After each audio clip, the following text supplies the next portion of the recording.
Bak Sabah Uro Ananda Habib Daruman disampaikan Mbak Long nyo abah tak pegat pertemuan ino di Umpuasan. Maka lun jawab lun dalam keadaan kurang sehat, maka kapegat bat di rumah di Alusiran. Maka yang hadir nyo adalah anak tarikat yang dibina oleh almarhum Abu Lut. Maka oleh karenanya bertanya-tanya jadeh ge ampun kemangan. Maka pak malamnya untuk tadinya apa yang dipegah oleh Ananda Dr.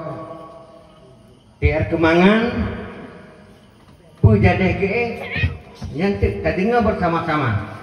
Maka oleh karenanya lon mengharap sangat Bamandum yang hadir bak tempatnya khusus di bawah naungan almarhum Abu Lut ile nyo pakibannya itu lagi. Manyo Abu Lut pi kagua ba Allah, maka tinggal Habib gelanto Abu Lut, maka dikumpul kena bak tempat kediaman gih. Maka lun tanya Bamandum yang hadir bak tanya kena setuju TRK nyo dapat ke bupati. Alhamdulillah ya Allah. Nyanyo kagak setuju dalam hati, kagak catat oleh malaikat. Tasdik kata sedih doa dalam hati, nyanyo kagak catat oleh malaikat. Nyan jadi tolong bina gedekati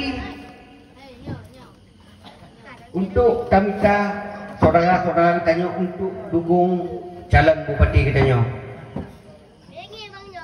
Maka lun hana panjang kalimah untuk lebih yang jelas long disampaikan oleh Ananda Dr. Teguh Raja Kemangan.